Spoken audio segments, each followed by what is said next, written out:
कुछ स्वादिष्ट है बनाना तो playrecipes.com पे जरूर है आना। मलकापुर नाम के शहर में सुरेश नाम का एक आदमी रहता था। वो बड़ा ही मेहनती था।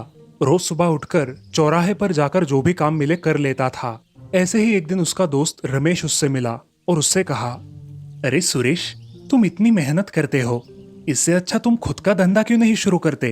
तुम्हारी बात तो सही है, लेकिन कम पैसों में मैं कर भी क्या सकता हूँ? अरे तुम वड़ा पाव का ठेला तो लगा ही सकते हो।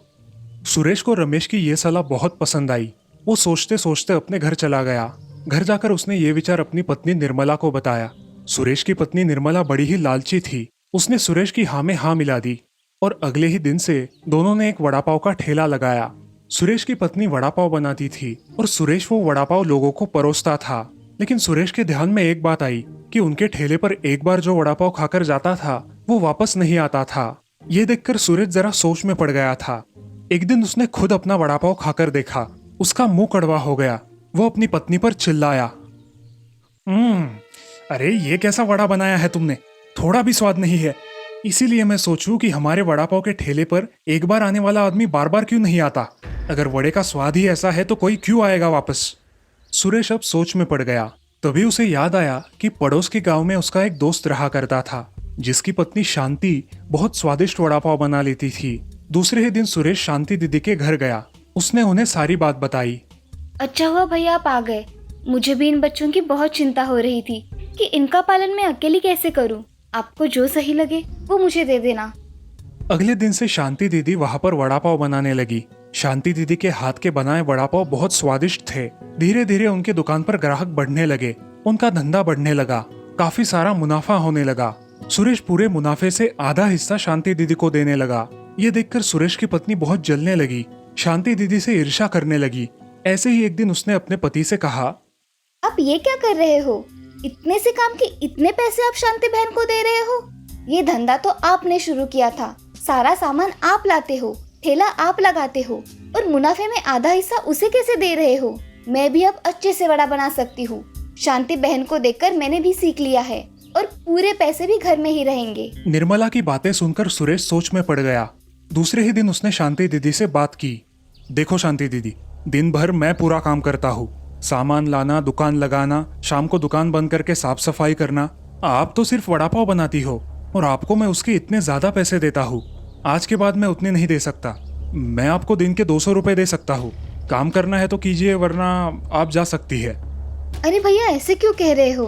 खाने के धंधे में तो स्वाद ही सब कुछ होता है। तुम्हारी मेहनत और मेरे हाथ के स्वाद के कारण ही हमारा धंधा चल रहा है। खाने के स्वाद में ही सब है भैया। आप ऐसे बेतुकी बातें क्यों कर रहे हो? अरे वाह, अब मेरी बातें आपको बेतुकी लग रही है? ये वड़े तो मेरी पत्नी भी बना लेती है। ग्राहक मुझे देखकर दुकान पर आते हैं, तुम्हारे हाथ का स्वाद देखकर नहीं। चलो, अब तुम्हारी कोई जरूरत नहीं है, जा सकती हो तुम। शांति दीदी बेचारी दुखी होकर वहां से निकल गई। वो अपने 2 बच्चों को साथ लेकर एक पेड़ के नीचे बैठी थी। शांति दीदी को दुखी देखकर उनके पास के गांव के एक सज्जन आए। उन्होंने शांति की और सुरेश की सारी बातें सुन ली थी। उन्होंने शांति को सलाह दी कि वो अपनी खुद की वड़ा पाव की दुकान शुरू कर दे। ये बात शांति दीदी को पसंद आई। उनके बेटे राम ने कहा, हाँ माँ, हम दोनों भाई आपकी काम में सहायता करेंगे। कुछ ही दिनों बाद शांति दीदी ने सुरेश के दुकान के पास ही अपना खुद का वड़ा पाव का एक ठेला लगाया। शांति दीदी के दोनों बच्चे उसके काम में उसका हाथ बटाने लगे, लेकिन उनका धंधा कुछ खास नहीं चल रहा था। वहाँ सुरेश की दुकान में बहुत भीड़ रहा करती थी। ये देखकर सुरेश ने शांति से कहा, देखा, मैंने कहा था ना, मुझे देखकर सब आते हैं, तुम्हें देखकर नहीं। यहाँ वक्त बर्बाद मत करो, गांव में जाकर मजदूरी करो। ऐसे ही कुछ दिन चलता रहा। एक दिन पास ही की एक कंपनी का मालिक अपनी कार लेकर सुरेश की दुकान पर आया और सुरेश से कहा, मैंने सुना है तुम्हारे दुकान पर बहुत अच्छे वड़ा पाव बनते हैं। मेरी कंपनी के कामगारों के लिए वड़ा पाव बनाओगे? मैं यहाँ तुम्हारे वड़ा पाव का स्वाद लेने आया हूँ। सुरेश ने खुशी खुशी कंपनी के मालिक को वड़ा पाव दिया, लेकिन वड़ा पाव खाकर मालिक ने कहा, अरे भाई, मैंने तो तुम्हारे वड़ा पाव की बहुत तारीफ सुनी थी, लेकिन तुम्हारे वड़ा पाव में तो इतना कुछ खास नहीं है। इतने में पास ही खड़ा शांति दीदी का लड़का एक वड़ा पाव लेकर उस मालिक के पास आया और वो वड़ा पाव मालिक को दिया। मालिक ने वड़ा पाव ले लिया और उसे चखकर देखा।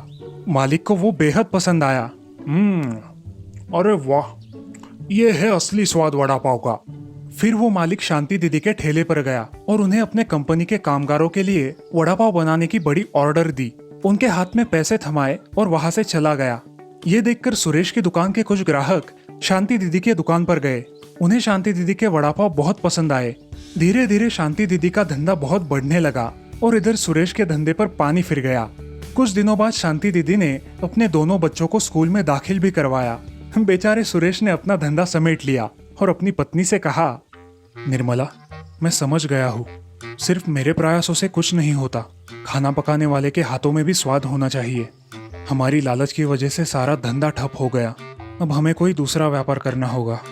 दोस्तों, इस कहानी से हमें ये सीख मिलती है कि हमें हर किसी के कौशल और प्रतिभा की कदर करनी चाहिए।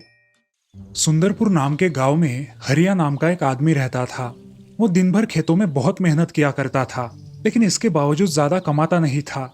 इसी वजह से वो गांव में कुछ ना कुछ काम करता ही रहता। कुछ ही दिनों में उनके गांव के बगल वाले गांव में एक शादी थी, जहां खाने की दावत थी। जिनके घर में वो शादी का समारोह था, वो महाशय किसी रसोइये को ढूंढ रहे थे। अरे साहब, आप बगल के गांव में हरिया है, उसे क्यों नहीं बुलाते? वो बहुत अच्छा रसोइया है। अच्छा, ठीक है, भेज दो उसे। वो आदमी हरिया के पास आया और उससे कहा, अरे हरिया, तुम्हारे लिए एक काम है, करोगे? हाँ करूंगा ना, क्या काम है? अरे यहाँ बगल के गांव में एक शादी है और वो किसी रसोइये को ढूंढ रहे हैं, तो मैंने उनको तुम्हारा नाम बता दिया। करोगे ना काम? अच्छा ठीक है, आपका बहुत बहुत धन्यवाद। अगले दिन हरिया उन साहब के घर गया और उनसे काम के बारे में पूछा। नमस्ते साहब, मुझे हमारे गांव के एक आदमी ने आपके यहाँ भेजा है। कल आपके यहाँ शादी में खाना बनाना है ना? अच्छा, तुम हो हरिया, आओ आओ। हरिया, तुम्हें कल दोपहर तक 100 लोगों का खाना बनाना है। हमारे घर में शादी है, बना पाओगे ना? हाँ साहब, मैं बना लूंगा। मुझे सिर्फ बता दीजिए कि खाने में क्या क्या बनाना है। बहुत लोगों को पनीर और अंडे बहुत पसंद आते हैं। तुम इनसे कुछ नए पकवान बना पाओगे? जी साहब, मैं बना लूंगा। कितने पकवान बनाने हैं? हर चीज के लगभग 5-5 पकवान बना लेना, ठीक है? जी साहब, मैं कल सुबह आ जाऊंगा। आप खाना बनाने के लिए जो सामग्री लगेगी वो सब मंगवा लीजिए। चलेगा, कल वक्त पे आ जाना, ठीक है? जी, जल्द ही आ जाऊंगा। हरिया अपने गांव वापस लौट आया। अगली सुबह जल्द ही उठकर वो उस गांव में चला गया। उसे वक्त पे आया हुआ देख वो साहब खुश हो गए। हरिया ने अपना काम करना शुरू किया। हरिया की मेहनत देखकर साहब बहुत खुश थे। दोपहर होते होते हरिया ने सारा खाना लगभग बना लिया। तभी साहब वहां आए। क्यों भाई हरिया, क्या बनाया है खाने में? पनीर, अंडे, क्या क्या है? जी, मैंने अंडा करी, अंडा फ्राई, अंडा ऑमलेट और अंडा बिरयानी बनाई है। और पनीर में पनीर कोफ्ता, पनीर करी, पालक पनीर, शाही पनीर, ये सब बनाया है। अब सोच रहा हूँ कि कुछ स्टार्टर में भी बना दूं। जैसे कि पनीर चिल्ली या पनीर एग रोल, ऐसा कुछ। और बाकी के भी कुछ पकवान हैं। और कुछ बनाना है तो बता दीजिए। और हाँ साहब, ये सब एक बार चख भी लीजिए, नमक वगैरह कुछ कम ना हो जाए। अरे, तुम्हारे सारे पकवानों की सुगंधी इतनी अच्छी है, खाने का बहुत मन कर रहा है। रुको, अभी चखता हूँ। साहब ने पकवान चखकर देखे, उन्हें वो बेहद पसंद आए। अरे वाह हरिया, बहुत ही लाजवाब पकवान बनाए हैं तुमने। जी धन्यवाद साहब। हरिया उसके बचे कुचे पकवान मन लगाकर बनाता है। खाने का स्वाद सारे मेहमानों को बहुत पसंद आता है। सारे पेट भर के खाना खाते हैं। दूसरे दिन साहब हरिया को उनके घर पे बुलाते हैं। अरे हरिया, आओ आओ, तुमने इतना अच्छा खाना बनाया था कि सारे लोगों को बहुत पसंद आया। सबने पेट भर के खाया।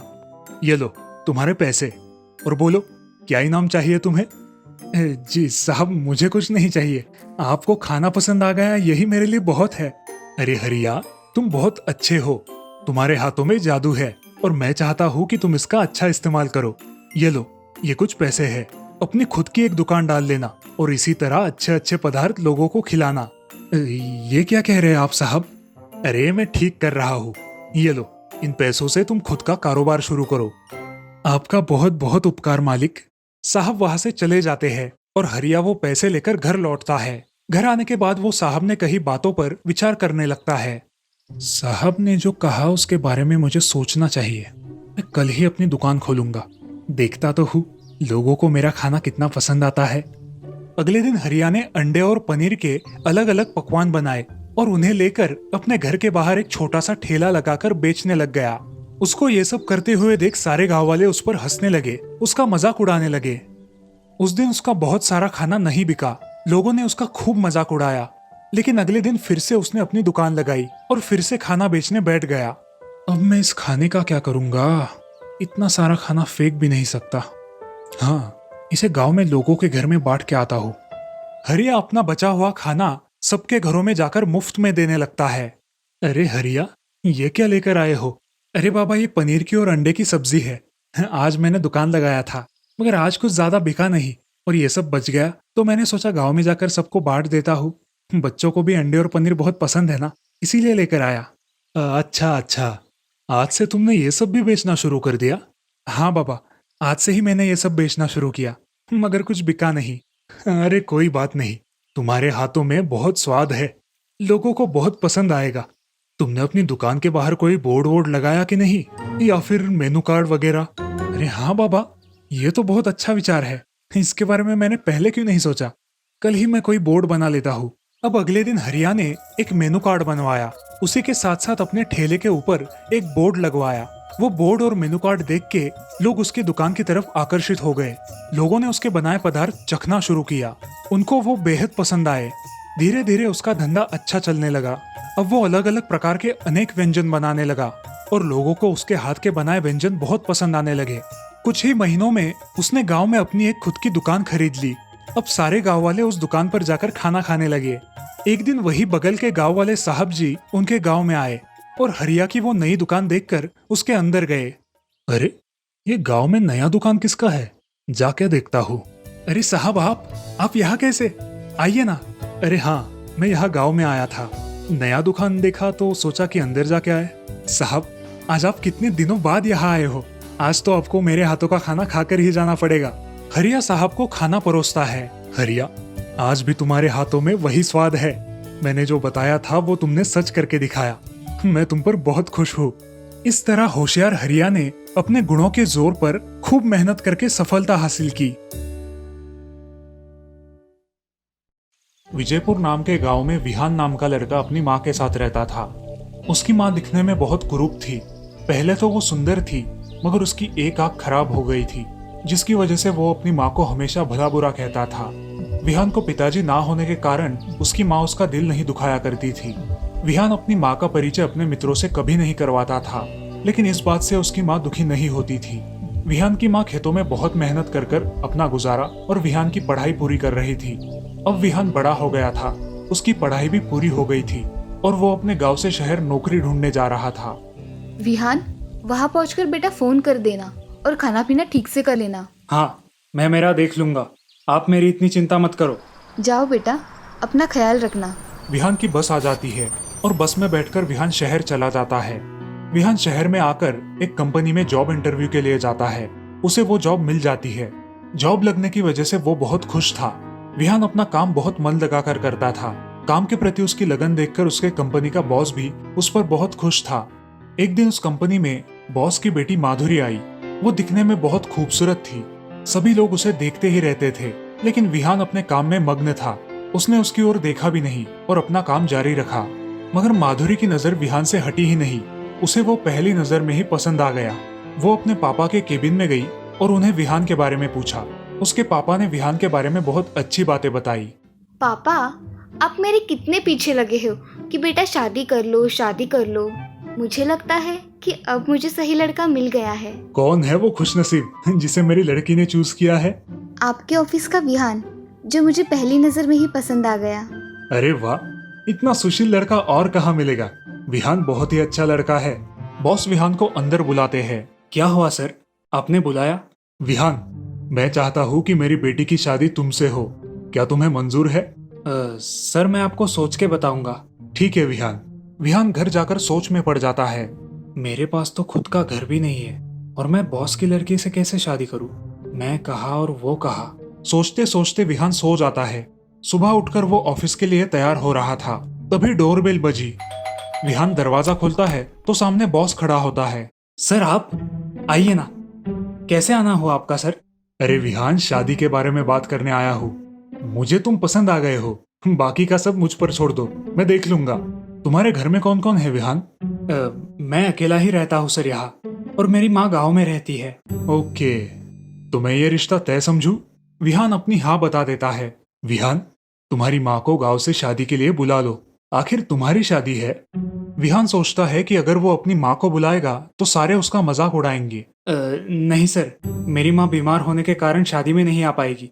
उसने बोला है कि वो ठीक हो जाने के बाद खुद आ जाएगी। ठीक है, जैसा तुम ठीक समझो। विहान और माधुरी की शादी बहुत धूमधाम से होती है। वो दोनों अपने नए घर में रहने के लिए जाते हैं। ऐसे ही बहुत दिन बीत जाते हैं। विहान को अपने ऑफिस में माँ के खत आया करते थे, लेकिन वो सारे खतों को अनदेखा करता था। जब माधुरी उसको अपनी माँ के बारे में पूछती, तब भी वो हमेशा की तरह उन बातों को टाल देता था। वहाँ गांव में उसकी माँ भी चिंता में पड़ गई थी, क्योंकि बहुत दिनों से विहान का कोई फोन नहीं था। इसीलिए वो अपने बेटे से शहर जाकर मिलने के बारे में सोचती है और शहर चली जाती है। माँ शहर में उसके पुराने घर का पता ढूंढती है और वहाँ चली जाती है।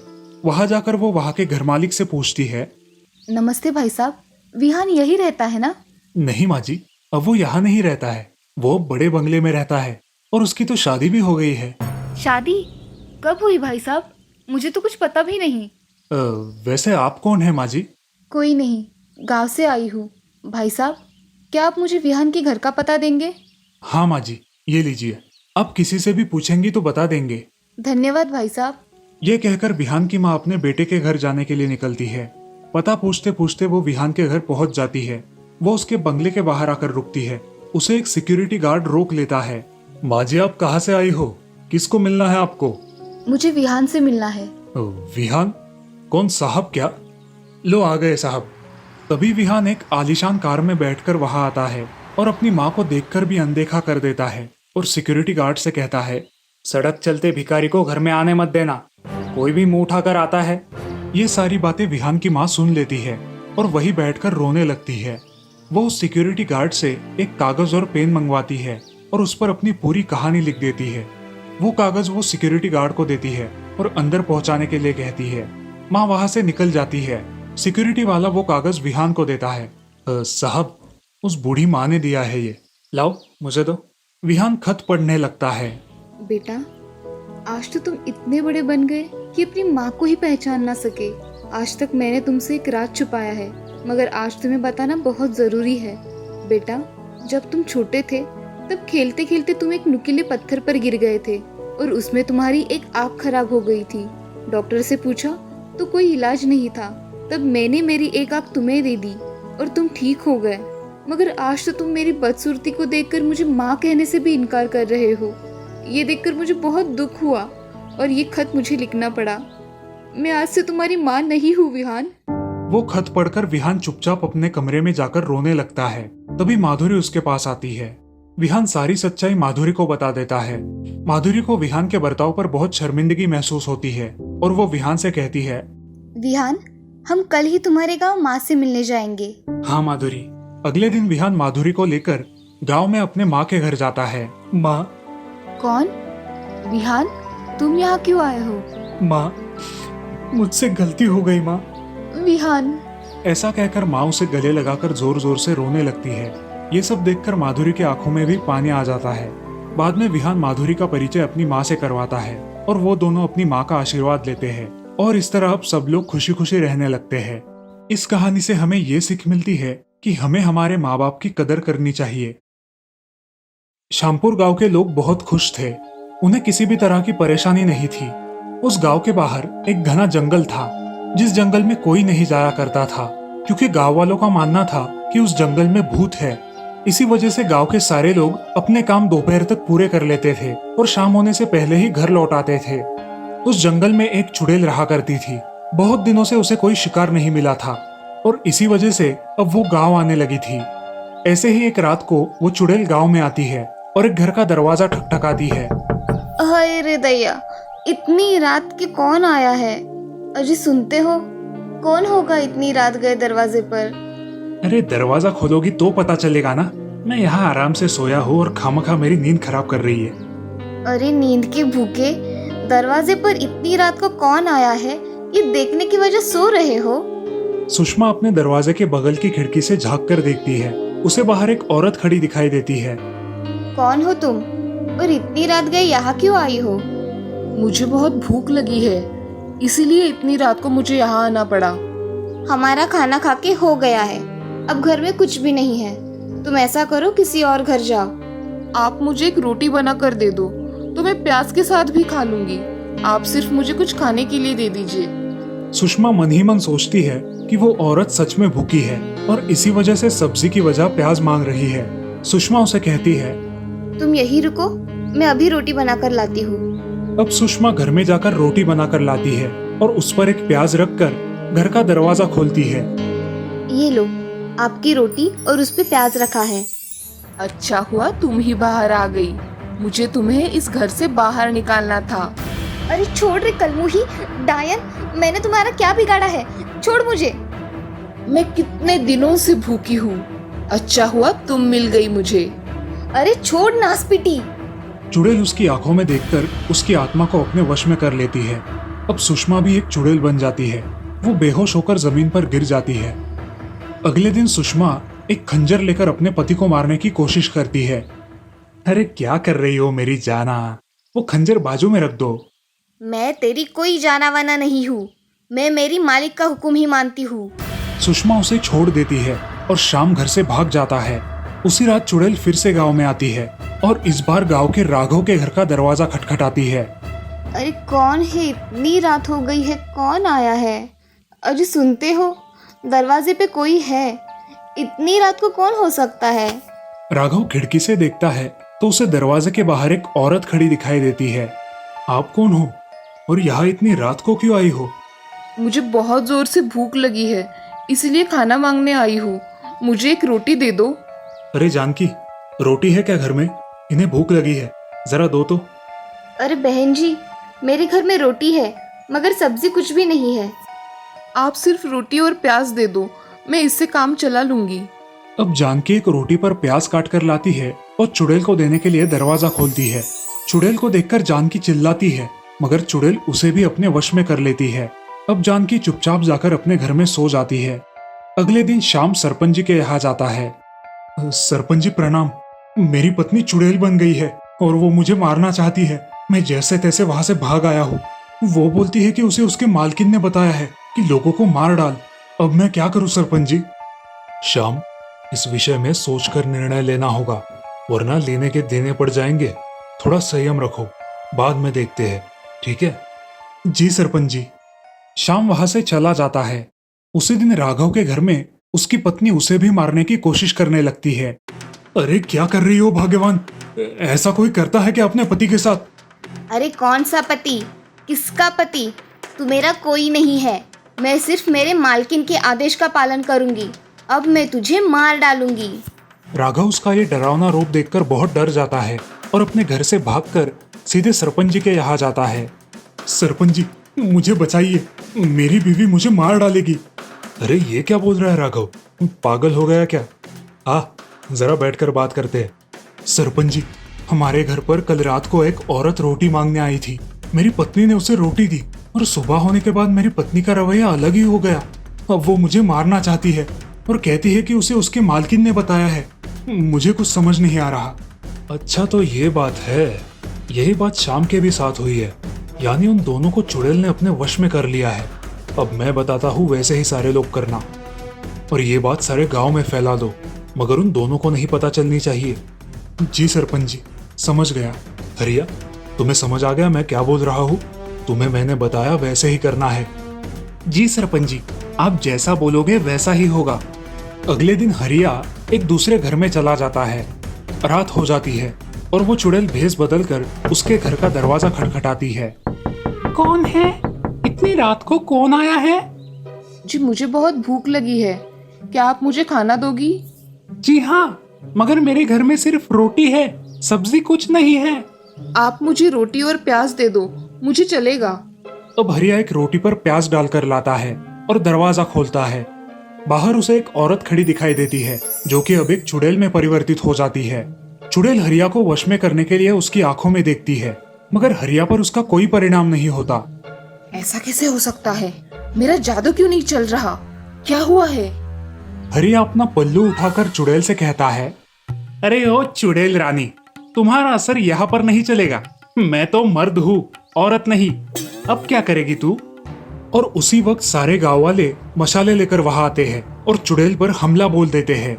चुड़ैल पर हमला होते ही जानकी और सुषमा उसे बचाने के लिए आती है।